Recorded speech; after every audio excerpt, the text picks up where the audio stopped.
તો હર હર મહાદેવ. આજે છે મારો ચોથો બ્લોગ. હવે 4 દિવસ એવી હાલત ખરાબ હતી મારી, વાત પૂછો ના.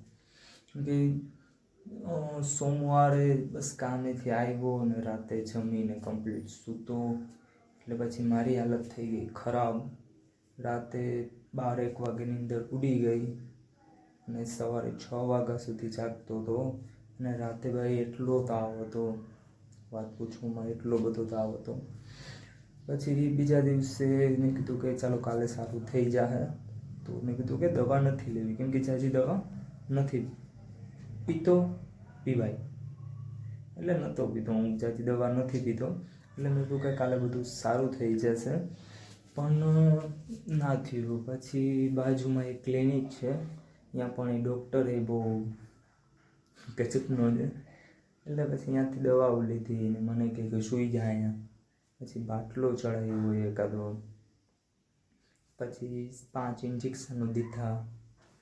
પછી જો તો 2-3 દી 4 દી, આ ચોથો 5મો દી છે આજે. કંઈક આમ બરાબર છે, અત્યારે બધું મને સારું લાગે છે.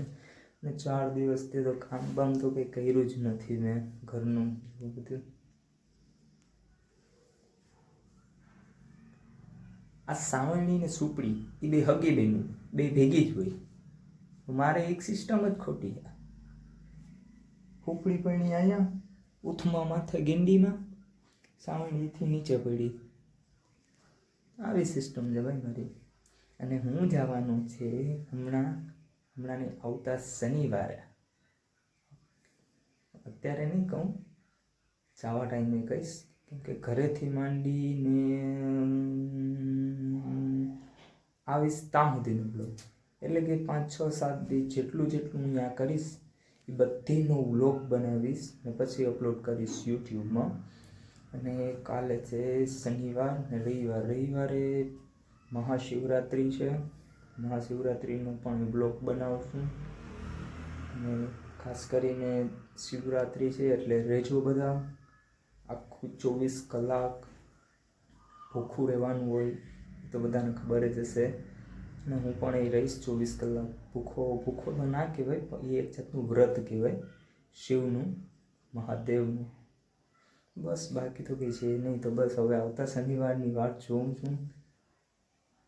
જઈએ આવતા શનિવારે ટોટલી બધો વ્લોગ બનાવીશ. ક્યાં જવાનું, ક્યાં ન જવાનું, ક્યાં ગયો, ક્યાં ન ગયો.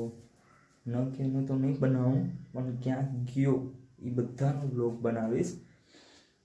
બસ બાકી તો કંઈ એટલું તો કંઈ છે નહીં. કાલથી પાછી ફેક્ટરી જોઈન કરવાનું છે મારે. અહીંયા ખબર નહીં કેના હું બધું ગોટા થઈ ગયા હશે 4-5 દિનમાં. તો એ કાલે જઈને બધું જોવાનું છે, હું છે હું નહીં, હું થાય, બોલાવે આ તે ભલાનું ઠીકનું બધું. અને ટ્રાય કરીશ કે ભાઈ 2-3 દિવસમાં એક વ્લોગ બનાવીને હું શૂટ કરીને યુટ્યુબમાં અપલોડ કરીશ. ટ્રાય કરીશ, કેમ કે એટલો ટાઈમ નથી મળતો એવા માટે. તો હર હર મહાદેવ, આવજો.